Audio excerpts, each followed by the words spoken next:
Tell us briefly your vision for Tauranga City for the next 6 years. I'm not going to be presumptuous and assume that there is a second term. However, if I was elected for a first term, a 3-year term, I would want to see the culture of the council change, because I don't think 3 years is, or even six or 3 is even enough for a new council coming in to be able to change things out in the community. But at least for the first term, the first 3 years, working on shifting the culture within council. What 2 or 3 issues do you hope to take up in council? Whoever is elected to council needs to be able to take a position, take a stance on whatever issues come across the council table. For me, the 2 or 3 that I'd really love to champion and that I'm passionate about are coming from the creative sector, the revitalisation of the CBD, in conjunction, probably very naturally, with the intensification of development along the Te Papa Peninsula, and in particular urban development strategies. There is a strategy 2050.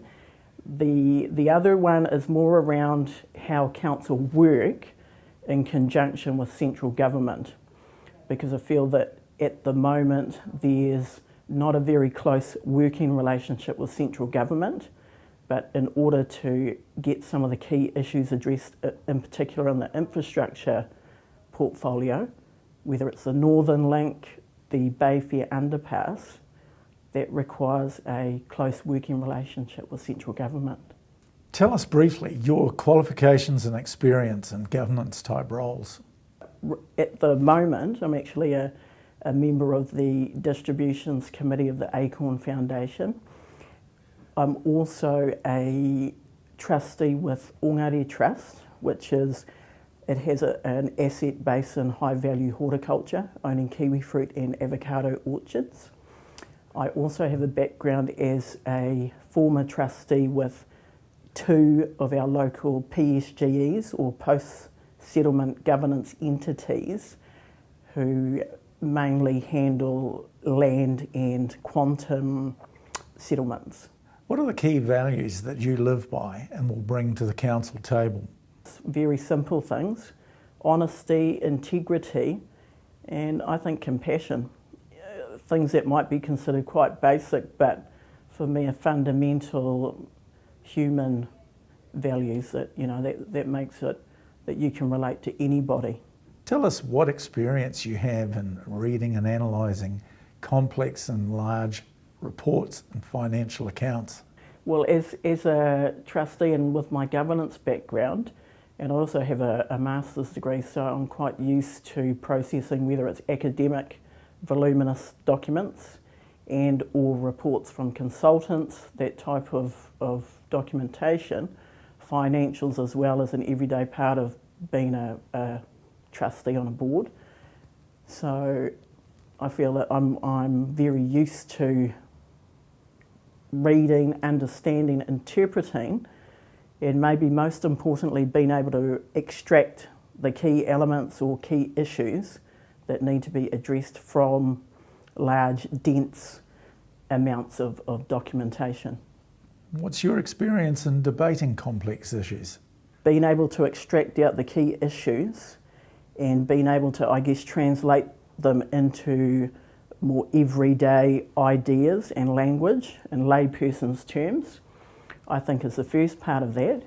The second part of it, being able to debate those issues, for me is a key part of that is being able to bridge the 2 sides of an argument within a debate. So being able to find the common ground and being able to compromise on key issues, which I think is something that's lacking at the moment in council. What sort of experience do you have in dealing with CEOs from a board member perspective? Very regular contact with CEOs, GMs within the trust that I sit as a member of the board. I think the key thing for people to understand is that the board, or in this case with council, elected members, are responsible for governance. and formulation of policy. The CEO or General Manager is the bridge between policy and governance, and operations, which is about execution of that policy and governance. So I think that's it in a nutshell. Do you have anything you'd like to add? I guess I'd like to say that whoever are the elected members for this next term of local government, local council, that I would implore them to look at doing things in a new, innovative, different way, perhaps with a creative lens to how things have been done in the past, because clearly it hasn't been working for the benefit of the wider community of Tauranga.